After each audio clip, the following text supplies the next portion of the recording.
Hi, gorgeous. I am really excited.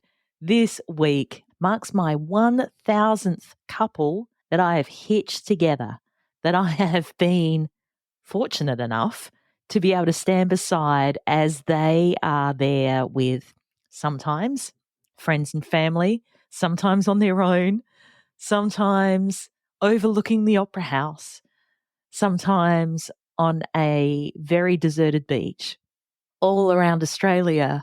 I have been lucky enough to be a part of that moment for 1,000 couples, and it blows my mind.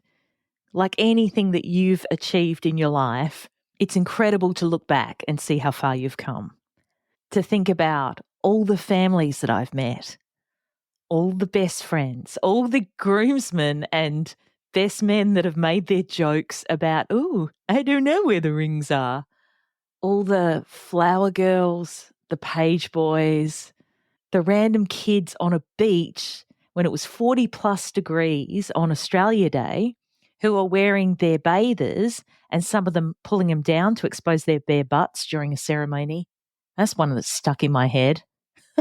But generally, so many incredible times, so many examples of love, connection, commitment, and celebration of those things. Because I don't know if you're aware of my personal thoughts, but marriage is a great way, the great and generally accepted way in society that we show that we love someone, that we show that we want to build together a family and a community and want to make the world better by building something new, by starting a new family. And whether that means kids, whether that means fur babies, a dog, whether that means starting a new business, traveling around the world, it actually doesn't matter what that family produces. It's just that it starts something new. It's so hopeful for the future, which I think we need a lot more of, especially at the moment. And so, whether marriage is your thing or not, weddings are a really beautiful way of showing our community and what it means to be together and to celebrate each other, to spend time together, to break bread, to drink if we want, to dance if we want, to do all the things that happen at weddings. I think it's why we're here. I think it's why we're here on this earth, is to celebrate these kinds of massive milestones. So this Saturday, my 1000th couple to get married means so much more to me than a number. I've heard so many things. I have listened to opinions and revelations from engaged couples, from their families, from the mother of the groom saying that her new daughter-in-law is not good enough for her son. Hearing from uncles saying, "I always knew she was bound for something special. And she's achieved and she's achieved and she's achieved, but now she's met the love of her life. And I've never seen her so fulfilled and so happy." It's a beautiful human trait to feel happy for others, to feel joy for others, and to celebrate their life and their relationships. I think it's what makes us empathetic. It's what makes life worth living. So today I wanted to just say hi, let you know what's coming up for me. It's going to be a bit emotional, I think. It's going to be joyous. And the couple themselves, they don't give a shit that they are my 1000th couple. It's about them. It's about their life, their relationship, their future, and the people they've chosen to celebrate it with. But for me, yeah, it does. It holds a significance. It makes me proud. It makes me really proud to have worked at something for so long and to have helped people bring joy to their lives for so long. And so I just wanted to share a little snippet of that with you. I'm no relationship counselor. I am no philosopher on relationships, the human condition, but I've seen stuff and I feel like I've learned stuff, and I wanted to share some profound insights about love, about relationships, and about marriage that I have picked up along the way and I carry with me in my little grab bag of things I've learned. And I'll be unpacking some of these realizations and discussing some of the complexities of relationships and of the success of marriages that I have seen behind the public displays of love and commitment. So the first thing I wanted to talk about was marriage and relationships are so much more. They are beyond the fairy tale because, of course, your marriage isn't just about the beautiful day, your wedding day, or days, if you're lucky enough to have an extended celebration, or even some of my couples have had at least 2 or 3 wedding days in different locations, in different countries for different reasons for different people. Your marriage, absolutely, without a doubt, is about the everyday effort that you make. It's the littlest gestures. It sounds so corny, sounds so cliche. The sacrifices, the patience, the honesty and the shared respect that makes all the difference in the longevity and quality of the marriages that I've seen from the outside. And that differentiation between seeing a marriage from the outside and being in one is everything. Couples, it doesn't matter where you're from, if you are LGBT plus, it doesn't matter what religion you're in, it really doesn't matter what country you're in, there are challenges. They get thrown at you. It doesn't matter how you walk through this world and whether or not you choose to have a partner or not. You're going to have challenges thrown at you. And some of the biggest recurring challenges that couples face in marriage are work stress, health problems, money issues, and the dissolving of trust. But I've also seen how these difficulties are sometimes turned around to opportunities to strengthen relationships. So, for example, I have married a couple in a hospital's palliative care room, where the father of the bride was taking some of his very last strained breaths. I've married a couple whose prognosis, one of the partners' prognosis was completely unknown, as in there was no guarantee that they were going to survive a life-threatening disease. But they decided that they wanted to get married anyway.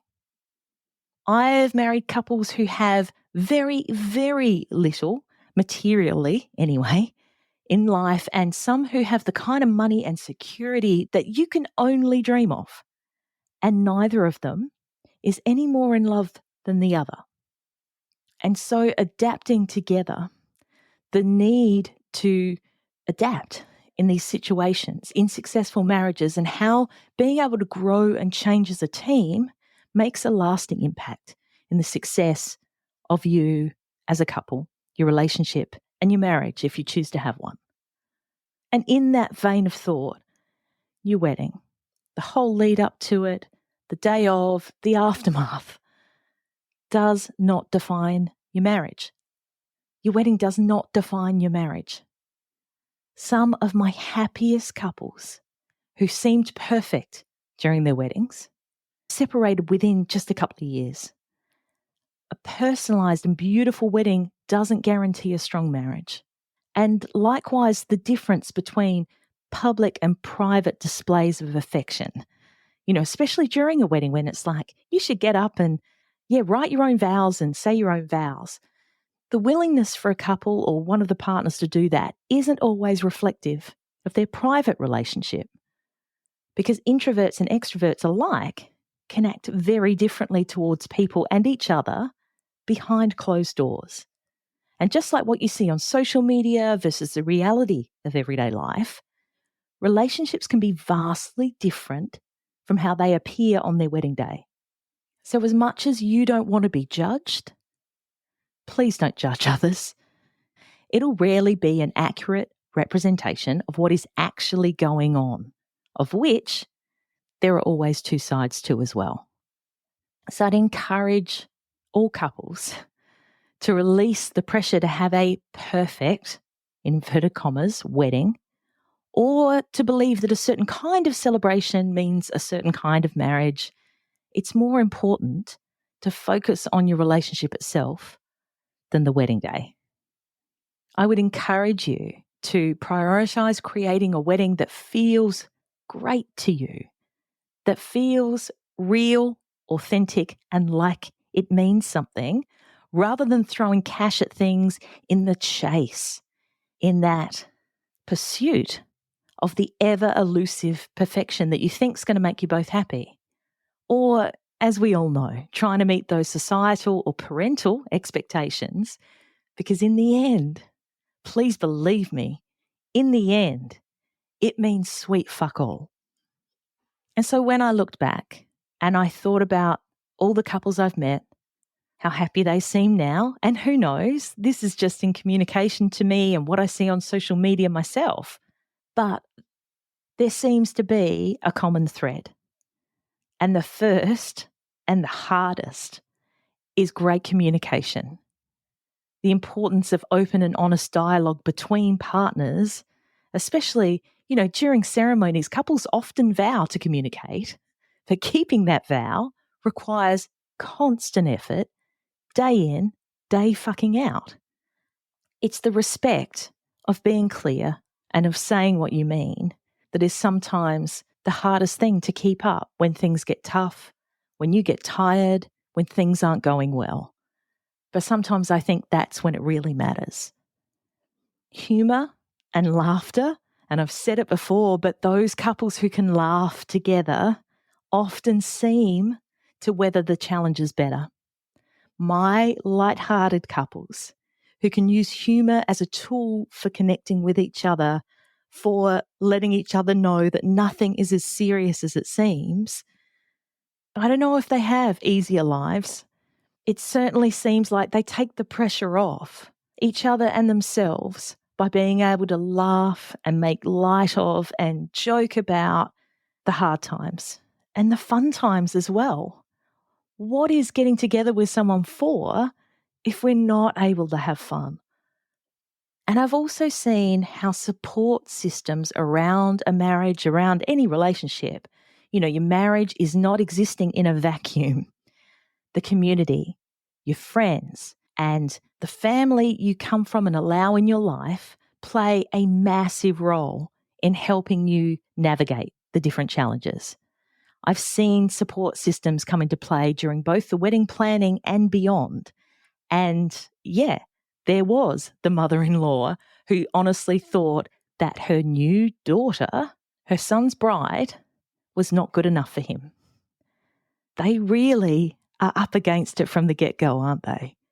That's a big red flag in the sand there for that couple. I don't know how they went, actually. I don't know if they're still together now. I don't know if they're happy. But it can't be a good start. I'd encourage you to have a really good think about who you let in, about who your support systems are, who you trust, who you listen to, who you share the hard times with. Is it appropriate to talk about how things aren't going that great, or how your fiancé, your husband, your wife has done something wrong? Is it good to share it outside of your marriage? I don't know. It's different for everyone, of course. It's different for everyone. But it's really important to have a good think about the motivations of those people in your support systems to make sure they are always on your side, because they're the people that you deserve. They're the people that your marriage deserve. And they're the ones who are going to get you through when you're questioning. And so really this episode is just to say thank you. It's to reflect on the privilege of witnessing 1,000 love stories and the different lessons that each couple has imparted to me. I wanted to remind you that I think, and I'm pretty sure you think too, that marriage is about the commitment and effort beyond the wedding day. That maybe, feel encouraged to focus on your partnership and the ongoing communication rather than the fleeting moments or perceived mistakes or mishaps or errors of your wedding day. Because in my experience, those unscripted moments are the ones you'll laugh about down the track, and they'll stick in your memory as distinctive. I'd like to ask you to consider what expectations you might need to let go of, and what really matters to you in your relationship, your engagement, and in your marriage. I'd love you to have a think about it. I'd love you to share it with your fiance, with your partner, with your husband, with your wife, and delve a bit deeper, love a bit more, and I'll chat with you next week.